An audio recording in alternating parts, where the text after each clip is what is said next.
वक्रतुंड महाकाया सूर्यकोटिसम्प्रभ निर्विघ्नं कुरु मे देव सर्वकार्येषु सर्वदा।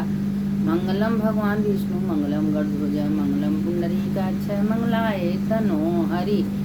देखिए आज शरद पूर्णिमा है। शरद पूर्णिमा का कथा सुनने का बहुत बड़ा महत्व होता है। इसीलिए कहते हैं कि अगर आप लोग शरद पूर्णिमा का कथा सुन लेंगी तो आपको 10,000 यज्ञ का पुण्य मिलेगा। क्योंकि आज से कार्तिक भी शुरू हो गया है। जो सवेरे उठ के स्नान दान जप तप पूजा पाठ करता है उसके जीवन का समस्त पाप तत्काल नष्ट हो जाता है। तो आज देखिए शरद पूर्णिमा है, तो पूर्णिमा के दिन लोग गंगा स्नान कर रहे हैं और अपना कथा सुन रहे हैं, पूजा कर रहे हैं। बहुत बड़ा महत्व है। तो शरद पूर्णिमा के ही कथा से शुरू हुआ है। तो आज हम आप लोगों को शरद पूर्णिमा का पहले कथा भेज रहे हैं, इसको सुन लीजिए, तब उसके बाद हम आप लोग को कथा कहानी रोज भेजेंगे। आप देखिए शरद पूर्णिमा का कथा सुनिए कि एक गांव में एक ब्राह्मण थे। ये भी पार्वती जी से भोलेनाथ बता रहे हैं कि देखो पार्वती, शरद पूर्णिमा के दिन वो ब्राह्मण पुनर्जन्म में कभी कोई दान पुण्य नहीं किया था, तो दूसरे जन्म में थोड़ा सा सोना दान किया तो ब्राह्मण हुआ, लेकिन बहुत गरीब हुआ। मतलब उसके घर में बहुत अभाव था, खाने का पीने का हर चीज़ का। तो जब वो अभाव था तो किसी तरह से उसका शादी हो गया। तो उसकी पत्नी आई। उसकी पत्नी दिन रात झगड़ा करती थी, लड़ाई करती थी कि आप जाओ कमा के लाओ, हमको धन दो, हमको गहना दो, ये दो वो दो, लड़ती थी। लेकिन वो बेचारा एकदम परेशान हो जाता था। तो अपना क्या किया कि किसी तरह से अपना जीवन बिता, दिन भर भिक्षा मांगता था, शाम को घर में ले आता था तो जो कुछ मिलता था मियाँ बीवी खाती थी। लेकिन पत्नी बहुत झगड़ाऊ थी। एक दिन उसके पिता का श्राद्ध था और श्राद्ध था तो कहा कि आज मेरे पिता का श्राद्ध है और कैसे होगा क्या होगा, इतना झगड़ा करती है, कुछ बनाएगी नहीं। तो गए पंडित के पास, पंडित खुद थे, पंडित के पास गए। पंडित से पूछने गए कि क्या करूं, हमारे पिता का श्राद्ध है, कैसे करूं। तो कहें कि ठीक है, कह दो अपनी पत्नी से। कहें कैसे कहें, वो तो झगड़ा दिन रात करती है, कोई नहीं बनाएगी। कहती है कि जो आप कहेंगे हम सारा उल्टा काम करेंगे, कुछ सीधा करवे नहीं करेंगे। कहें उल्टा करती है ना, कहें हाँ उल्टा करते हैं, हमको आम कहते तो इमली बोलती है, इमली कहते तो आम बोलती। कहें ठीक है, अब तुम यही जाके अपने घर में कहो कि मेरे पिता का श्राद्ध है, मेरे पिता का श्राद्ध नहीं होगा, और होगा भी तो गंदे गंदे पंडित आएंगे। तो सीधा कह देगी, कहेगी होगा श्राद्ध, बढ़िया पंडित आएंगे। तो कहें हाँ ये आप सही कहें। घरे गए, कहें आज मेरे पिता का श्राद्ध है लेकिन होगा नहीं। तो कहे क्यों नहीं होगा, कहे होगा तो जो अनाड़ी हैं, मूर्ख हैं, कोई को ज्ञान नहीं, वही पंडित आएंगे। तो कहें कि बढ़िया पंडित आएंगे। वो अपना खूब विधिवत खाना बनाई, श्राद्ध की, और खूब बड़े बड़े विद्वान पंडित को बुलाई।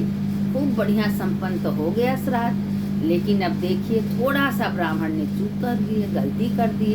उनके मुंह से खाली इतना निकल गया कि जो सब पिंडा पा रहे हैं, पिंडा का श्राद्ध है, इसको गंगा जी में डाल देना। तो अब उनके मुंह से यही गलती निकला कि जो कुछ है ये सब नाली में डाल देना। लेकिन अब वो बेचारा क्या किया, सब सारा बटोरी ले गई, नाली में डाल दी। तुम्हारे पिता का श्राद्ध है, ले जाके नाली में डालेंगे, गंगा जी में क्यों डालें। अब उसी समय वो माथे पहाड़ कुल करके क्या हुआ, सब गया था, व्यर्थ हो गया। सारे जो पिंडदान थे वो नाली में चला गया। अब मैं क्या करूं, मेरे पिताजी श्राद्ध नहीं पाएंगे। अब इतना पटकने लगा, पछताने लगा कि ओहो हमसे कैसे गलती हो गया, हम सब चीज़ को उल्टा बोले थे, ये कैसे हम बोल दिए कि इसको गंगा जी में डाल देना। अब वो सब ले गई बटोर के नाली में डाल दी। अब उसी समय ब्राह्मण जो है घर त्याग किए, गए जंगल में गए और जाए कि जंगल में एक पेड़ के नीचे बैठ रहे हैं। अब भगवान से अपने कथना अनुसार सारे कर बोल रहे हैं कि प्रभु हम कौन ऐसा पाप किए थे कि हमारे घर में धन नहीं, पत्नी कर्कशा लड़ाकी, अगर घर में पत्नी कर्कशा लड़ाकी दुष्ट आ गई तो समझ जाओ घर का नाश होना है। उस घर में कभी शांति नहीं हो सकता, न बाल बच्चे सुखी से रहेंगे और न परिवार सुखी रहेगा। इसीलिए सब कुछ देखते हुए घर में एकदम शांत रहना है, भगवान का भजन कीर्तन करना है, भगवान का दया मानना है कि ये प्रभु आपकी कृपा से सब काम हो रहा है, आप ही ने सबको दुनिया में भेजे हैं, हमारे कर्मानुसार सब मिला है।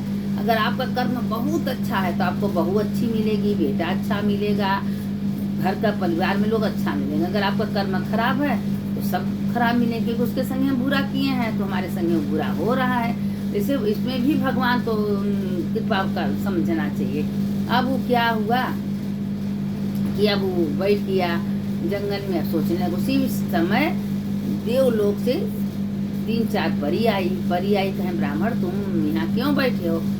तो कहें इसी तरह बैठे, हमारे घर का समस्या। कहें ठीक, हमारे संग जुआ खेलोगे? इसीलिए लोग कहते हैं 10-20 रुपया का जुआ जरूर खेलना चाहिए, क्योंकि बहुत बड़ा महत्व है इसका। जुआ खेलना पाप है, लेकिन आज के दिन हल्का फुल्का अपने बाल बच्चा परिवार के संग थोड़ा सा खेल लेना चाहिए। तो कहे नहीं, हम जुआ नहीं खेलेंगे, हमको जुआ आता ही नहीं है। कहे नहीं, हमारे साथ खेलिए, हम बताएं। कहे हमारे पास है क्या कि हम लगाएंगे? हमारे पास तो कुछ नहीं है, बस एक जनेऊ है, एक कुर्ता है, और कुछ मेरे पास तो है नहीं। तो कहें ठीक है, जो तुम्हारे पास है वही लगाना। तुम जीत जाओगे तो सब कुछ तुम्हारा हो जाएगा, हार जाओगे तो हम लोग का हो जाएगा।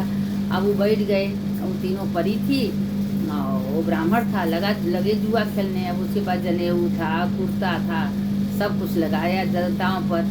अब दांव पर लगाया तो हार गया, सब हार गया तो हार हो गया। तो अब वो सब परी कहेंगे अब तुम हार गए हो, तुमको हमको अपने घर ले जाना। कहे हमारे घर में तो एक खुदे कर्कशा आई है, हमको जीना हराम कर दी, हम तुम लोग को ले जाके कहाँ रखेंगे? हमारे घर नहीं, द्वार नहीं, खाने का अभाव है। कहें चलो ना, हम लोग तुमको खूब धन दौलत रुपया पैसा दे देंगे, हमको अपने साथ अपने घर ले चलिए। देखिए भगवान का कृपा, देखिए शरद पूर्णिमा का कथा सुने थे, व्रत किए थे पंडित जी, तो भगवान कैसे साथ न देते? भगवान तो अच्छे कर्म के लिए साथ देवे करते हैं ना। अब वो सब तीनों परी गई, अब लगे जाके कि दरवाजा खोलो, प्रिय दरवाजा खोलो। तो कहे धन लाए हो, गहना लाए हो? कहाँ खोलो तो। अब किसी तरह घर खोली तो वो सब मार सोना चांदी गहना गीठो सब उसको दे दिए। दे दे, वो तीनों रहने लगी साथ में। पत्नी बन के नहीं थी, लेकिन घर में रहने लगी उसको सुधारने के लिए, उसकी पत्नी को।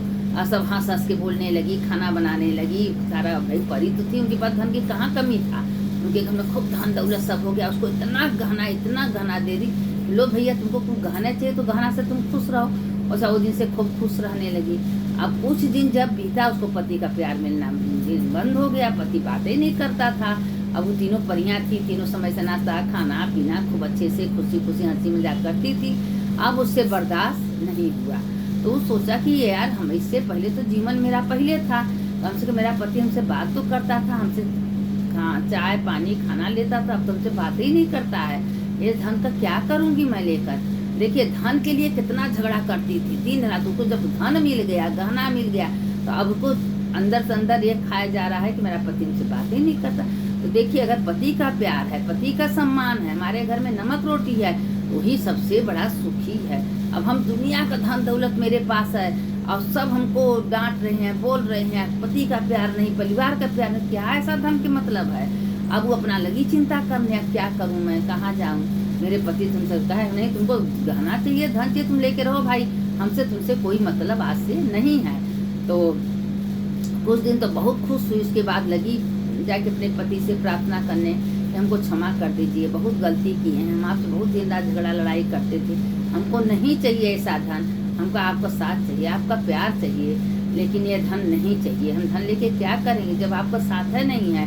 तो हम इस धन को क्या करें? कहें क्यों, तुमको इस जन्म दे, तुम दिन रात हमसे झगड़ा लड़ाई करती थी, मेरे पिता का श्राद्ध तुम नाली में डाल दी, तो रखो धन अपने पास। तो लगी फिर क्षमा